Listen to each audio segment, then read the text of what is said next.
Accumulation. এখন flow অ্যাকুমুলেশনটা কি জিনিস?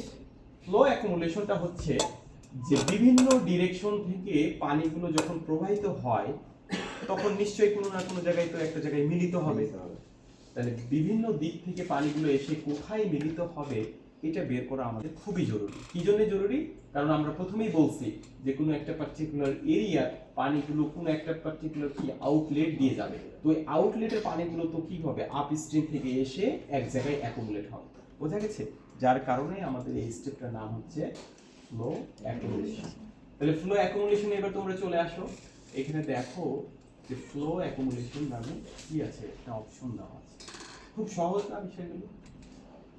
হ্যাঁ, কি কথা হচ্ছে না যে? এখন তো ভালো সহজ লাগছে না? লাগছে। ভালো লাগছে? বুঝতে পারছো বিষয়গুলো? হ্যাঁ, যদি তোমরা মনে করো এগুলো বুঝে বুঝে প্র্যাকটিস করো, দেখবা যে এগুলো মনে থাকে তোমাদের, ঠিক আছে? তো এখন আমরা এখানে কি করব, ইনপুট ফ্লো ডিরেকশন রাস্তা। দেখো তোমাকে তারা সুন্দর করে বলে দিছে যে তুমি এই জায়গায় কি ইনপুট দিবা, ফ্লো ডিরেকশনের রাস্তাটা দিবা।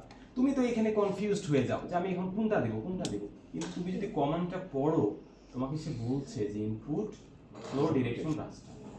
তাহলে এখান থেকে তোমরা কি করবা, এই যে ফ্লো ডি আমি লিখছিলাম, এই ফ্লো ডিরেকশনের রাস্তাটা আমি এখানে ইনপুট দিয়ে দিলাম।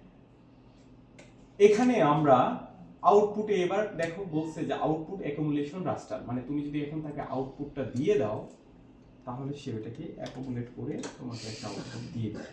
তাহলে আমি এখানে লিখলাম ফ্লো আন্ডারস্কোর অ্যাকুমুলেশন, এই ডবল সি লিখে রাখলাম, সেভ করো। এবার এখান থেকে ওকে করো, দেখা যাক কি হয়।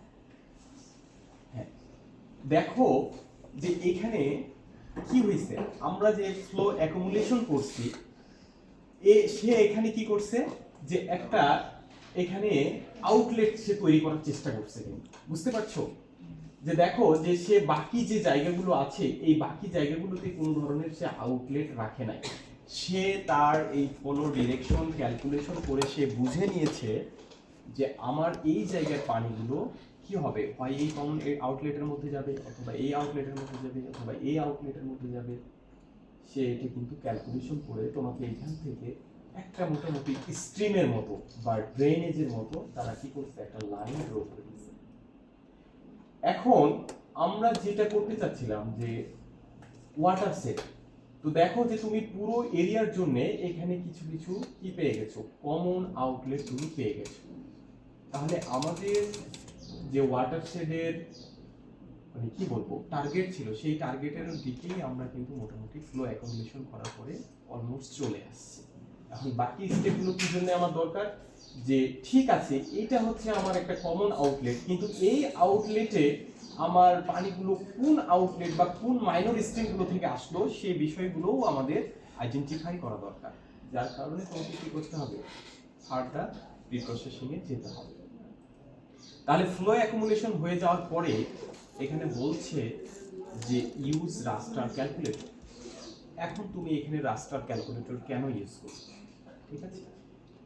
তো আমাদের এখানে যে কমন একটা আউটলেট থেকে পানিগুলো আসছে বা আমাদের পুরো এরিয়া থেকে যে এই কমন আউটলেটে পানিগুলো আসছে, তো এখন এর মধ্যে কতগুলো সেল কন্ট্রিবিউট করছে এটা আমাদের জানা নাই। বোঝা গেছে? কতগুলো সেল কন্ট্রিবিউট করলো, এই যে এখানে যে সেলগুলো আমরা পেয়ে গেছি দেখো অনেকগুলো সেল, এই সেলগুলোর মধ্য থেকে আমাদের ফ্লো অ্যাকুমুলেশন করার পরে কোন জায়গায় বা কোন তোমার ড্রেনেজ প্যাটার্নের মধ্যে কতগুলো সেল কন্ট্রিবিউট করছে যেটা আমাদের জানা নাই। এখন আমরা এখানে কি করব, একটা থ্রেশহোল্ড ভ্যালু ফিক্সড করব, যে তোমার থ্রেশহোল্ড ভ্যালু যদি 500টার বেশি হয় তবেই তুমি ওই পানিগুলো এই একটা কমন আউটলেটের মধ্যে তুমি নিয়ে আসবা। যদি 500 কম হয় তাহলে তুমি আর ওটাকে কাউন্ট করবা না। কারণ যখন প্রিসিপিটেশন হয়, বৃষ্টির পানি হয়, তখন কি হয়, সেটা সবগুলোই আমাদের কমন আউটলেটের মধ্যে যায় না, কিছুটা ইনফিল্ট্রেট হয়, ঠিক আছে? ইনফিল্ট্রেশন হয়ে সেটা মাটির নিচেও চলে যায়। যার কারণে কি হয় যে তোমাকে এখানে কি করতে হবে, একটা থ্রেশহোল্ড ভ্যালু দিয়ে দিতে হবে, যে তুমি এমন একটা থ্রেশহোল্ড ভ্যালু নিবা যেটা তোমাকে হয়তো কি করতে হবে, আগে থেকেই বিশ্লেষণ করে নিতে হবে যে তোমার এই এরিয়ার জন্য থ্রেশহোল্ড ভ্যালুটা কত হলে তোমার এই ওয়াটার সেটটা বা ড্রেনেজ প্যাটার্নটা খুব ক্লিয়ারলি ভিজুয়ালাইজ হবে এবং ফাইনালি তুমি একটা খুব ভালো আউটপুট পাবা। তো এখন যেহেতু আমার এটা একটা ডিস্ট্রিক্ট লেভেলের, আমরা এখানে খুব বেশি থ্রেশহোল্ড ভ্যালু দিব না, তবে পার্টিকুলার কত থ্রেশহোল্ড ভ্যালু হলে ভালো হয় এটা পুরোটাই ডিপেন্ড করবে তোমার স্টাডি এর উপর, ঠিক আছে?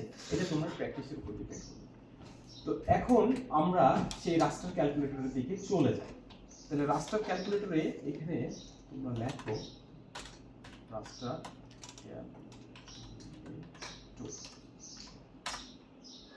রাস্টার ক্যালকুলেটরে এখানে যাও, যাওয়ার পরে এখানে কি দিবা, ফ্লো অ্যাকুমুলেশন দিবা। ফ্লো অ্যাকুমুলেশনে এবার তোমরা কি বলবা যে যদি এই ফ্লো অ্যাকুমুলেশনের আমাদের রাস্টার সেল, ধরো যে আমি এখানে আপাতত নিলাম যে 5000-এর বেশি হয়, তবেই তুমি সেটাকে কি করবা, একটা কমন আউটলেটের মধ্যে নিয়ে আসবা, আদারওয়াইজ দরকার নেই। দেখা যাক কি হয় এটা করে।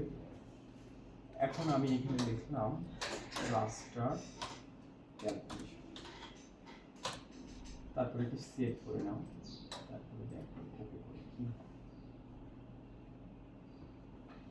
এবার যদি তোমরা খেয়াল করো যে ও এটাকে দুইটা ভাগে ভাগ করে দিছে, আমি যদি ভাগটাকে আরেকটু ক্লিয়ারলি ভিজুয়ালাইজ করি, এটাকে আমরা হচ্ছে একটা অন্য কালার দিই, কি কালার দিব, হলুদ কালার। আচ্ছা এইখানে দেখো দেখি তোমরা বুঝতে পারছো কিনা, এই কালারটা কি বোঝা যায়? হ্যাঁ। আচ্ছা আমরা উপরেরটাকে কালো করে দেই আর নিচেরটাকে এটাকে হলুদ করে, না ও যদি বলছে পছন্দ হলুদ কালার আমরা জঘন্য কালো করে দিই, না ভালোই বোঝা যাচ্ছে, দেখা যাচ্ছে ড্রেনেজ প্যাটার্নগুলো। তো দেখো আমরা যখন ফ্লো অ্যাকুমুলেশন করলাম, আমরা তো এটাকে নো করে দিতে পারি, ভালো করে দিলাম, না কালোর সাথে কালো মিক্সড হয়ে গেছে। আচ্ছা এটা থাক, এটা আগেরটাই বোঝা যাচ্ছিল। না এটা দেখো, হ্যাঁ। তো এটা দেখো যে আমাদের এখানে কি হলো, এবার অনেকগুলো ড্রেনেজ কিন্তু আমরা পেয়ে গেছি, ঠিক আছে? আর যখন আমরা ফ্লো অ্যাকুমুলেশন করছিলাম আমরা কি পেয়েছিলাম, দেখো যে যে কমন আউটলেটটা বা মেজর আউটলেটটা সেটা আমরা পেয়েছিলাম, কিন্তু যখন আমি তাকে থ্রেশহোল্ড দিয়ে দিলাম তখন তুমি দেখো যে এর মধ্যে অনেকগুলো ড্রেনেজ প্যাটার্ন পেয়ে গেছো।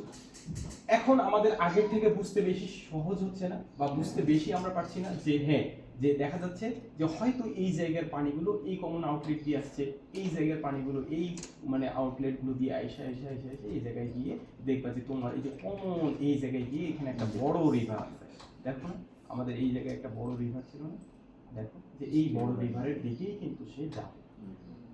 যদি রিভার একদিকে থাকে আর তোমার কমন আউটলেট আরেকদিকে বের হয়, তাহলে বুঝতে হবে যে তোমার কাজের মধ্যে ভুল আছে, তবে এরকমটা হওয়ার কখনোই কথা। আমি এখান থেকে ড্রেনেজ প্যাটার্নটা পেয়ে গেলাম। এখন দেখো আমাদের পরবর্তী স্টেপ কি বলছে, যে আমরা রাস্টার ক্যালকুলেটর ইউজ করে একটা থ্রেশহোল্ড ভ্যালু দিয়ে